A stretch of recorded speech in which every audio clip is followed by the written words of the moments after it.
But in 2001, suddenly the media paid some interest, because then something appeared that was almost impossible to overlook. Right behind me is Britain's largest radio telescope, the Chilbolton Observatory. And here it was that the greatest sensation in the crop circle history was to appear in the fields right in front of the telescope. On the morning of 14th of August 2001, a formation was discovered which was different from any other previously seen. From the ground it looked like a tangled mess, wisps of crops spread around in no system. However, in the evening with growing shadows, a picture appeared, unmistakably that of a face. That picture represented a whole new technique, a screen technique, the same that's used for printing a picture on paper. 3 days later, the face was joined by something that looked like a data strip. Rows of counters made out of standing and flattened crop. But soon, an astonishing similarity is discovered. In 1974, the astronomer Carl Sagan composed a message that NASA sent into space from the Arecibo telescope in Puerto Rico. Binary figures which constituted a graphic code presenting key factors about humans and the planet we live on.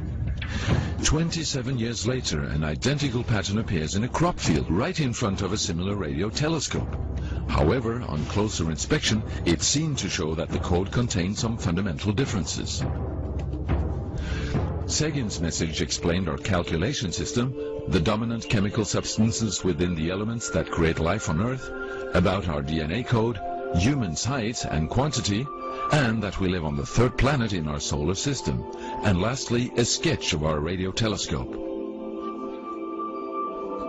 The message received described the same calculation system, but that silicon is most dominant in life forms in contrast to carbon. The drawing also clearly shows a humanoid figure with large head in relation to its body. It's also explained that they have an extra string in their DNA, are approximately 4 feet tall, inhabit the 3rd, 4th and 5th planets in their solar system, and have a population of around 21.3 billion. Underneath, the telescope has been replaced by something more complex. 1 year earlier, a strange crop circle had appeared in the same place. Is this the same illustration as in the sender's code? Is this the correspondence radio telescope?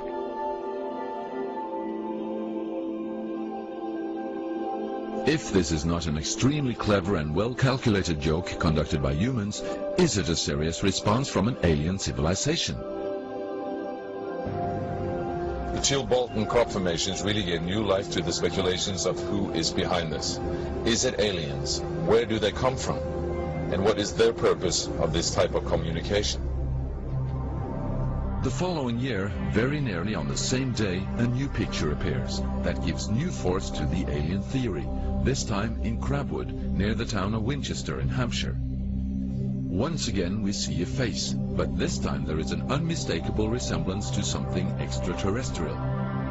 The picture also contains a print, somewhat similar to that of a CD, with something that appears to be a coded message. This formation also has a new type of design, this time with horizontal line patterns of variable thickness, similar to that of a TV picture. The message on the disk is similar to a spiral band built up of many boxes. But data expert Paul Weige manages to decipher the message. And I had to enlarge the disk quite substantially on the computer and run some image analysis over it to make it clear so that I could see what was a standing tuft and what was flattened. And while I was doing this, I noticed that every so often there was almost a mistake in the diagram. It was like there was a tuft, where the little square of tuft, it had done sort of half size. I thought that was a bit odd, and it seemed fairly regular. I was going round, and I sort of counted up, and it was sort of literally every sort of 8 bytes or whatever. And I thought, oh, 8 bytes, and yeah, from computer side, is obviously some sort of binary code. So then I did the straightforward thing. I just converted it into ASCII, which is the standard sort of computer language that you encode the alphabet in. And of course I then started to get words forming out, and I thought, I'm getting somewhere here. So I then did the whole thing for the whole lot, and got this message. The message is in English and reads as follows. Beware the bearers of false gifts and their broken promises. Much pain, but still time. There is good out there. We oppose deception. Conduit closing. Many have been surprised by this message. Are there aliens with such faces that we should be aware of? Or is this a picture of the sender? Does this indicate the start of actual close contact with neighbors in the universe?